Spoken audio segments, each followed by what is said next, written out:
Good evening and a very warm welcome back to Balla Ball. Thank you so much for clicking on this video. Today we are discussing about the amazing journey of the Deccan Chargers, which was one of the initial 8 IPL franchises that the tournament began with in 2008. So what was Deccan Chargers? The Deccan Chargers was a Hyderabad-based franchise where there were a lot of big names such as VVS Lakshman, Shahid Afridi, Adam Gilchrist, Rohit Sharma, who was not a big name as such at that time, but he had shown his heroics in the 2007 T20 World Cup in South Africa.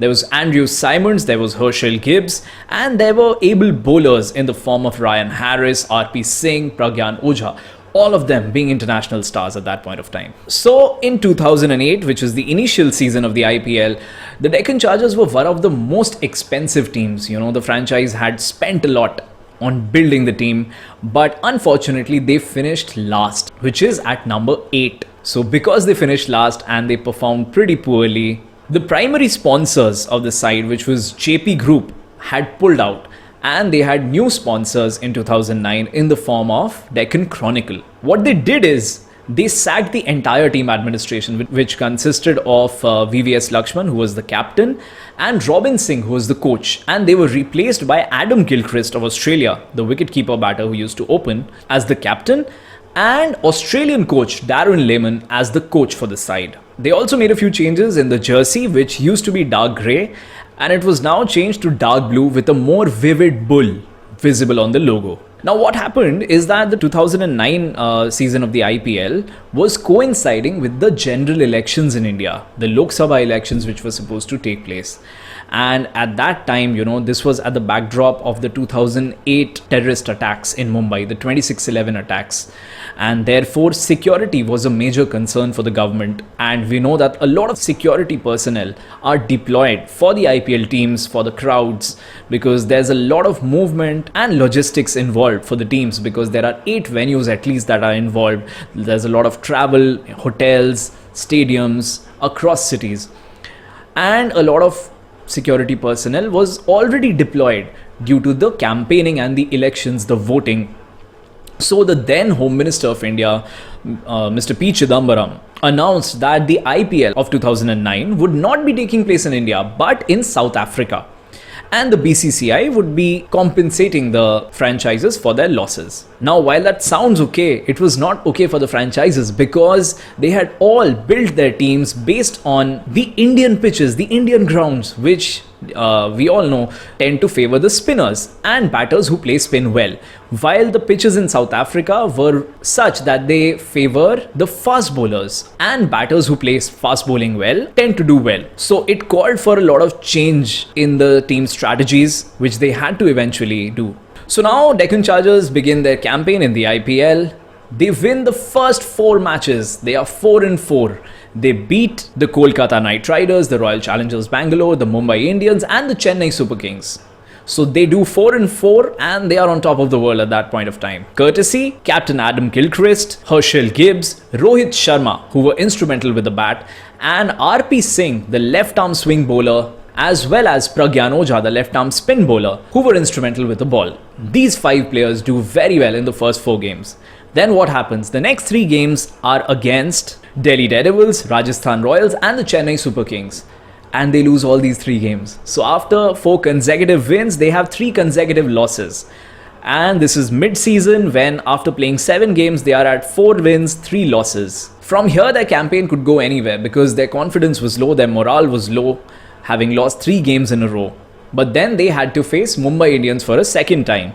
And that match they won just because of a hat-trick that Rohit Sharma took. The same Rohit Sharma who now captains the Mumbai Indians, who has led them to 5 title wins. At that time, he played for the Deccan Chargers, and he used to bowl a lot of off-spin, due to which he was able to take a hat-trick and win over the Mumbai Indians. So it was good to have a 5th win. Thereafter, they took on the Kings 11 Punjab, a match they again lost. Then they played the Rajasthan Royals, they won that match. Then they played the Delhi Daredevils, which they again lost. So after this, they were at 11 games, 6 wins and 5 losses. From here, they knew that they had to win 2 games out of the next 3 in order to be sure that they will qualify, because winning 8 games is considered to be enough to be able to qualify in the top 4. The next match, they faced the Kolkata Knight Riders, and that was a match in which up till the very 19th over of the second innings, the match seemed to be going Kolkata's way. And in the last over, the 20th over, they needed 26 runs. The Deccan Chargers needed 26 runs to win. What happens here? Rohit Sharma, who is on strike, actually scores those 26 runs in just 6 balls. He wins it. He wins a certainly lost match in the 20th over for the Deccan Chargers, and they are celebrating. The team is celebrating. The whole team runs into the field from the dugout, and that's a phenomenal victory for the side. Then come their last 2 matches against the Kings 11 Punjab and the Royal Challengers Bangalore, both of which they lose.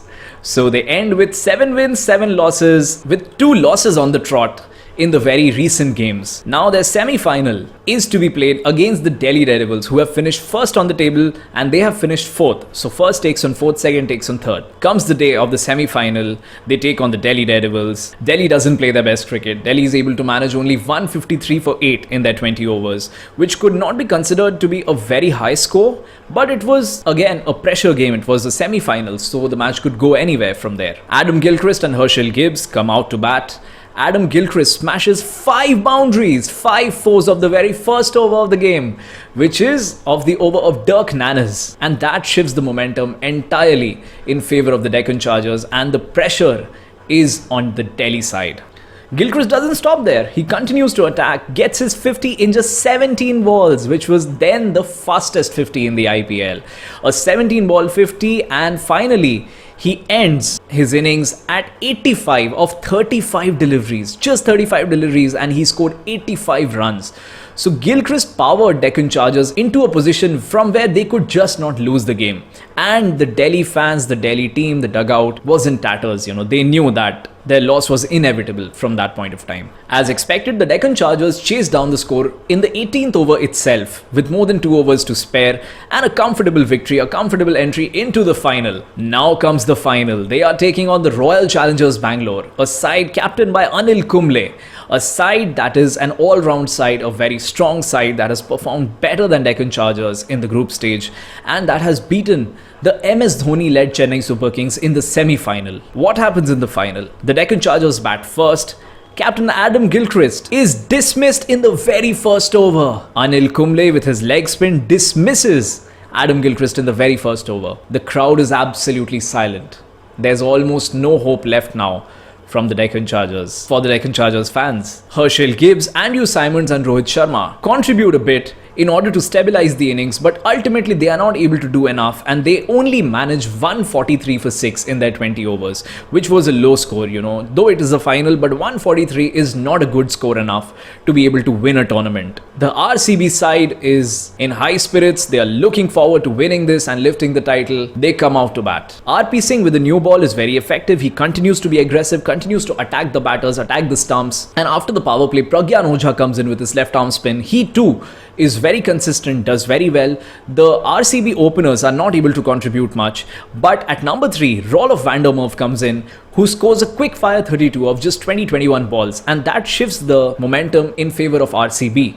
However, his innings is short-lived, and then a flurry of wickets continues in the middle order. The middle order sees a collapse, and while there's a short partnership between Ross Taylor and Robin Uthappa, they too are not able to stay on for very long, and ultimately they perish. RCB is able to manage only 137 runs at the loss of 9 wickets. Just one last wicket was left, and they lose the match by 6 runs. Deccan Chargers win the trophy, they lift the title, and just by a margin of 6 runs. So Adam Gilchrist actually wins them the trophy as captain. And this story itself is a wonderful story, because this is the same side that finished last, and the fans had no hopes left from the side. The very next year they come back, they play good cricket, they somehow manage to qualify, and they ultimately win the trophy, finishing 4th. That is a very inspiring story. And that is all we had today. Thank you so much for watching. Please do consider subscribing. Thank you. Bye-bye.